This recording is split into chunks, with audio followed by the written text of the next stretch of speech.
Hello everyone, कैसे हैं आप सब। उम्मीद करता हूँ आप सब अच्छे से होंगे। आप सभी का स्वागत है हमारे YouTube channel physics analysis centre में। आज हम देखेंगे क्लास 12 फिजिक्स के गॉस की प्रमेय के अनुप्रयोग का डेरिवेशन नंबर 3 यानी पतले गोलीय कोश के कारण विद्युत क्षेत्र की तीव्रता का व्यंजक का आज हम डेरिवेशन जो है भली भांति देखेंगे। इससे पहले हमने 2 डेरिवेशन देख लिया है, आप उस वीडियो को नहीं देखें जाकर देख सकते हैं। तो चलिए बगैर देरी करें हम इसको स्टार्ट करते हैं। तो सर्वप्रथम हम एक बना लेते हैं गोला। माना एक पतला जो है गोला है जिसका मध्य बिंदु O है,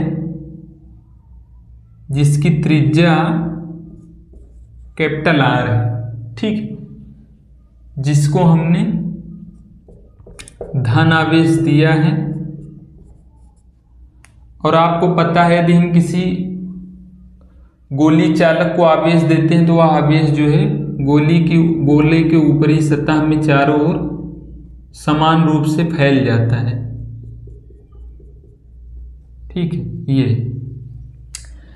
मध्य बिंदु से R दूरी पर एक बिंदु P है जहां पर हमें वैद्युत क्षेत्र की तीव्रता ज्ञात करनी है, ठीक है।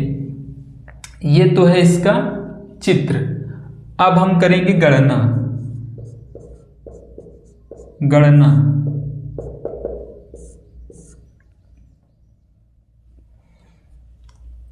देखिए इसमें 3 कंडीशन में विद्युत क्षेत्र की तीव्रता का फार्मूला निकलेगा। एक निकलेगा गोले के पृष्ठ से बाहर, एक गोले के पृष्ठ से बाहर और एक गोले के पृष्ठ पर और एक गोले के अंदर, यानी 3 कंडीशन इसमें बनेगी। तीनों कंडीशन में हम इसका फार्मूला ज्ञात करेंगे, ठीक है। तो पहला इसमें हम कंडीशन लिखते हैं। पहला कंडीशन गोले के पृष्ठ से बाहर के लिए, ठीक है। उसके लिए हम पढ़ रहे हैं गॉस की प्रमेय का अनुप्रयोग। हमने आपको बार बार बताया है कि यहां पर फार्मूला होता है गॉस की प्रमेय phi is equal to E/ε0। यहां पर हम क्षेत्रफल की सहायता से यानी फ्लक्सों की संख्या हम ज्ञात करेंगे। उसके बाद हम आवेश है ε0 जो है यहां पर कांस्टेंट है, तो हम यहीं पर इसको ज्ञात कर लेंगे, ठीक है। तो फाई इज इक्वल टू हम ज्ञात करते हैं फ्लक्सों की संख्या को। तो बिंदु P से निकलने वाले फ्लक्सों की संख्या, निकलने वाले फ्लक्सों की संख्या, फार्मूला क्या होता है, phi E is equal to E into A cos theta, ठीक है। E into A cos theta, ठीक है। अब हमने आपको बताया है कि हम थीटा का मान कैसे रखते हैं।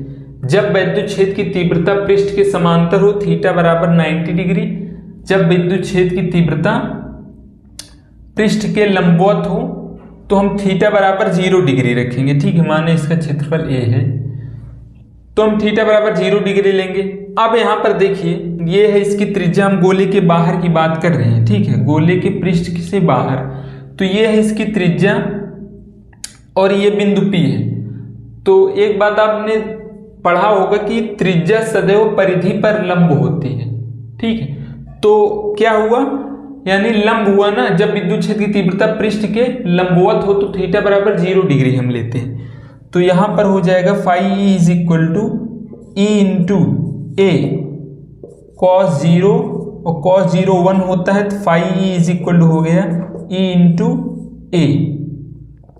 Phi E is equal to हो गया E को हम एज इट इज रहेंगे और गोले का वक्र पृष्ठ जो होता है वो होता है 4 पाई आर स्क्वायर। ठीक है, चूंकि हम जानते हैं गोले का वक्र पृष्ठ का फार्मूला जो होता है वो होता है हमारा 4 पाई आर स्क्वायर।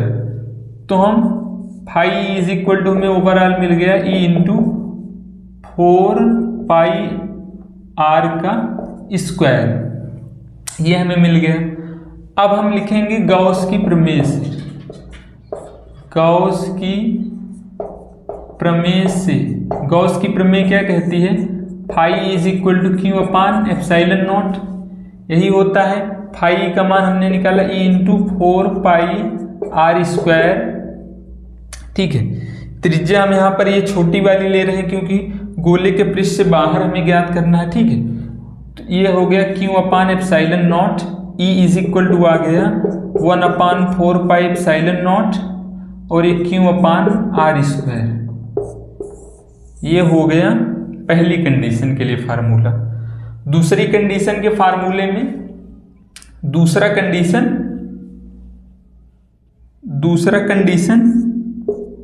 गोले के पृष्ठ पर वैद्युत क्षेत्र की तीव्रता। ठीक है, गोले के पृष्ठ पर वैद्युत क्षेत्र की तीव्रता। तो हम देखें गोला की यह है, ये पृष्ठ है, ये पृष्ठ गोले का पृष्ठ ये है, इसमें देखिए सिर्फ त्रिज्या केवल चेंज हुई है। तो हम यहाँ पर आर की जगह पर कैपिटल आर का स्क्वायर कर देंगे, बाकी फार्मूला सेम रहेगा। यानी ई इज इक्वल टू यहाँ पर हो जाएगा 1 अपान 4 pi epsilon not Q upon capital R का स्क्वायर।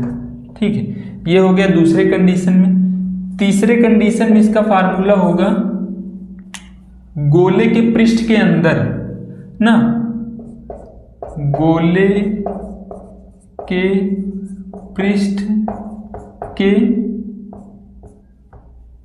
अंदर। तो देखिए गोले के पृष्ठ के अंदर हमें बात कर रहा है, तो हम जब किसी गोले को आवेश देते हैं तो वह सदैव उसके पृष्ठ पर ही विद्यमान रहता है, गोले के अंदर जो है आवेश नहीं जा पाता है। तो गोले के अंदर कोई आवेश ही नहीं होगा, तो वो फार्मूला क्या होगा, यानी आवेश 0 होगा। तो फार्मूला है 1 अपान 4 pi epsilon not Q upon capital R का स्क्वायर है।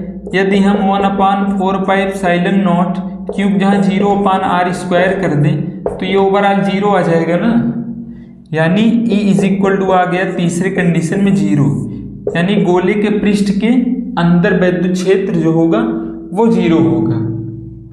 तो ये 3 कंडीशन में यहाँ पर हम इसके फार्मूले का निगमन किए हैं, तो आप इनको देख लीजिए, ये भी बहुत ही ज़्यादा इंपॉर्टेंट है। ठीक है,